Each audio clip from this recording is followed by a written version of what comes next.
Hello, we are going to begin the writing part 2. We have sentence variety. We've already gone over this with mixing long and short sentences, using questions, commands, and exclamations. And now we're going to look at verbs.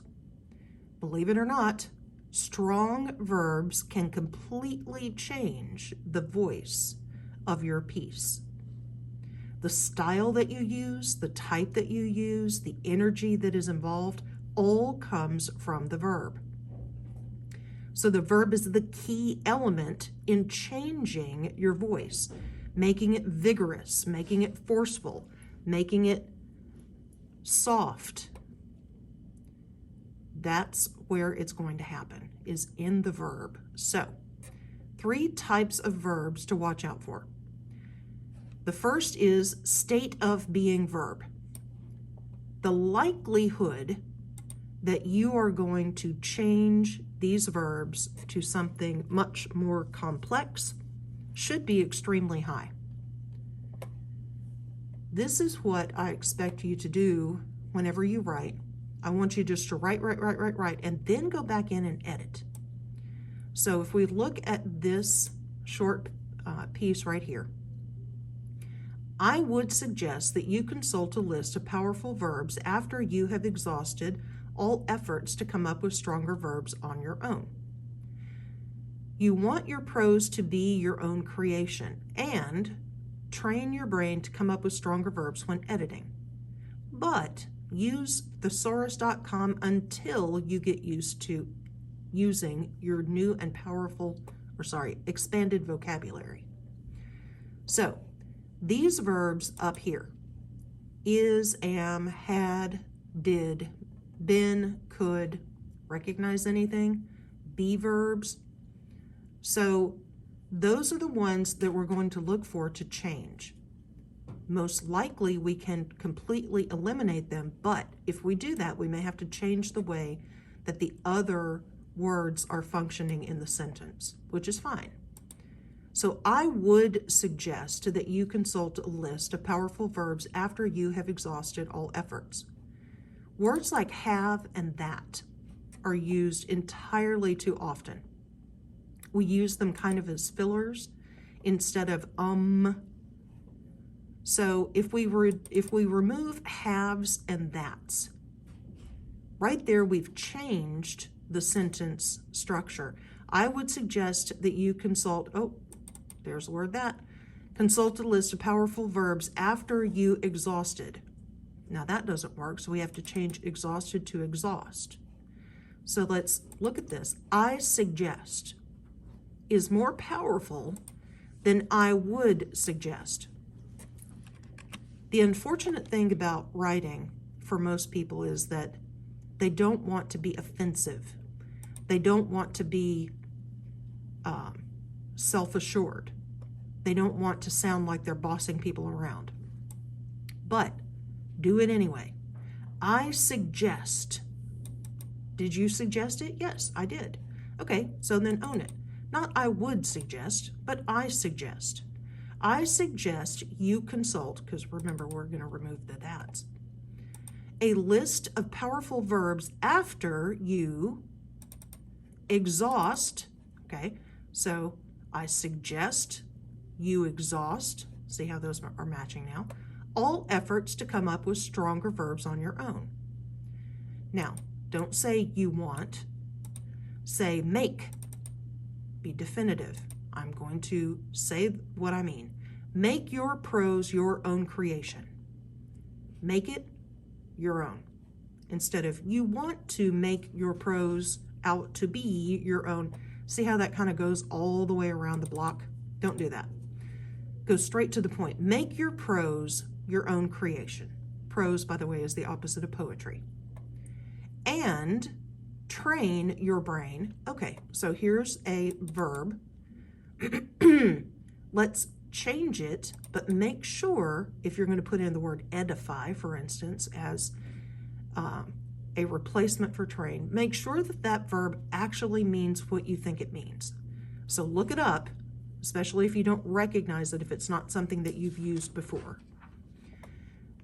And edify your brain to come up with stronger verbs when editing. Now, that's the only problem that I would see. Edify and editing. So think about it before you choose to change it. But use thesaurus.com until you get used to implementing, not using. So we're going to change using to implementing, which is much better, your new and expanded vocabulary.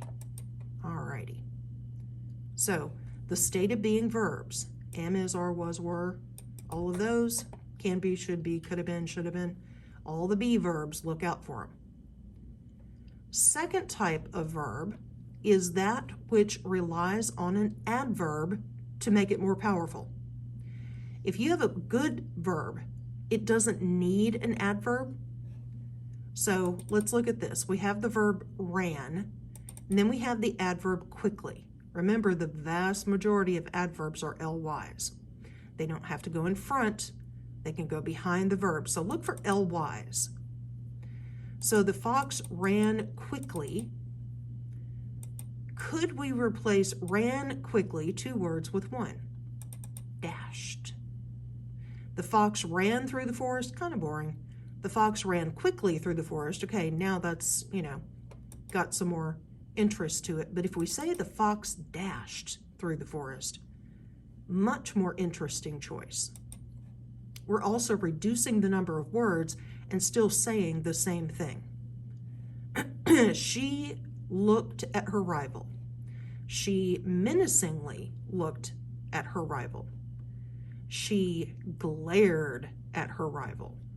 So glared, when we change menacingly looked to one word, glared says all of that, and it's more interesting, and it's shorter. She listened while they discussed their plans. She secretly listened while they discussed their plans. She eavesdropped while they discussed their plans. Eavesdropped, one word replacing 2, and much more descriptive and interesting. So, INGs.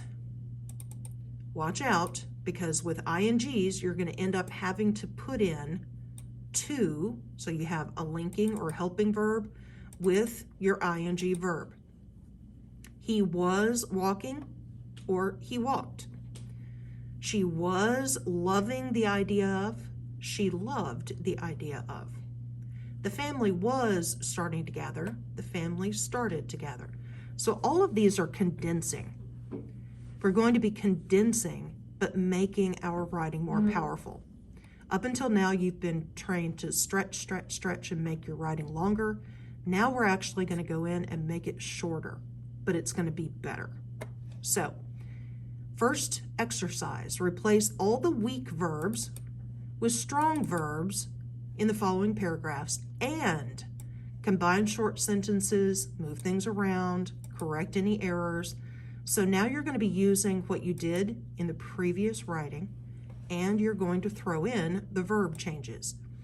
So in this first paragraph, let's look at this first sentence. One snowy afternoon, Dakota and Maria met at the bottom of a steep hill. Okay, if we look for the lowest common denominator, that would be the subject and the verb, and then it makes the complete thought. So the subject, Dakota and Maria. Verb, met. So is that a complete thought? Yes. Short and boring, but complete. So Dakota and Maria met. So what could we exchange for met? Now remember, we've got at the bottom and of a steep hill and one snowy afternoon. So at the bottom of a steep hill, anybody recognize anything? Those are prepositional phrases. So we're looking at met. Dakota and Maria met. So if you, and I'll make this smaller so you can see, if you right click, it's still not small enough. If you right click on a word, you're going to get a list. One of these is explore, the other is define. You can use either one of those. If you click them, they're going to give you links on the web, images in your own drive, different things like that over here. If you click define, it might define it, it might not. So what I do is go to thesaurus.com. It's easier. However, if you go to dictionary.com,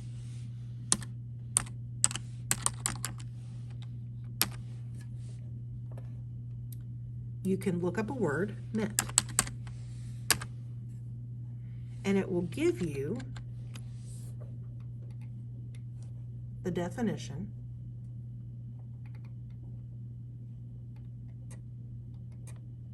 come into the presence or company of, a symbol, ooh, that's a good one, a symbol, join.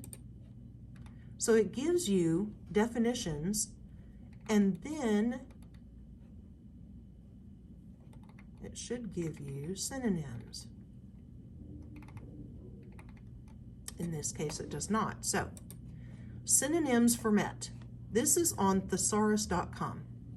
Thesaurus.com and dictionary.com are run by the same company. So you can click back and forth between them.